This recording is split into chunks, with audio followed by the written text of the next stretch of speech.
Kuzuzampo and greetings from Bhutan.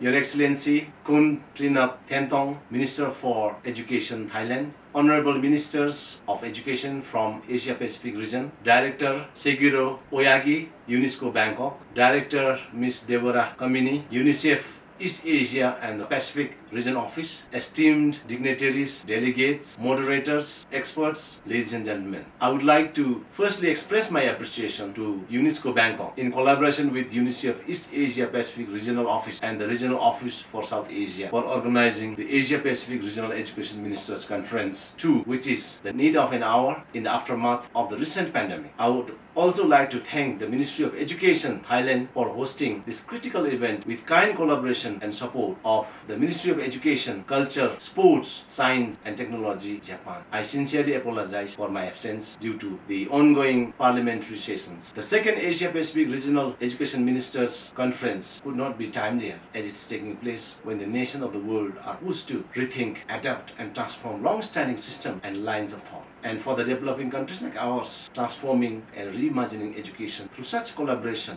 efforts is the only way to move forward. I believe the very relevant theme of transforming education and its system will grant us a forum to assess the status quo and extent of disparities, discuss and collaborate on transformative solutions, and identify best practices and opportunities. The proceedings from this conference will allow us to take bold steps and measures geared towards more efficient, effective, and holistic education and policies, ultimately guaranteeing the future of our younger generation.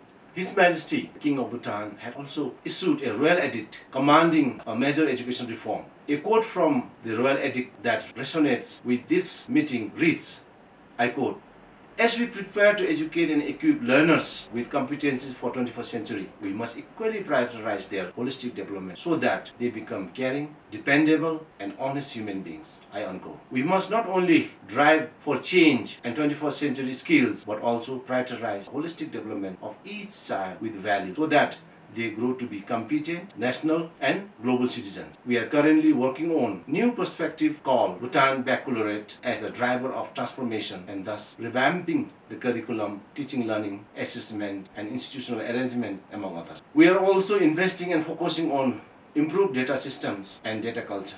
We hope the conference will address emerging priorities and continue to strengthen coordination at the global, regional levels in education. Lastly, I would like to offer my prayers and wishes on the grand success of this event to bring forth changes at the national, regional and global level towards a transformed and resilient education for all learners. Let us keep in mind, education is the seed that will save human beings and thus the world.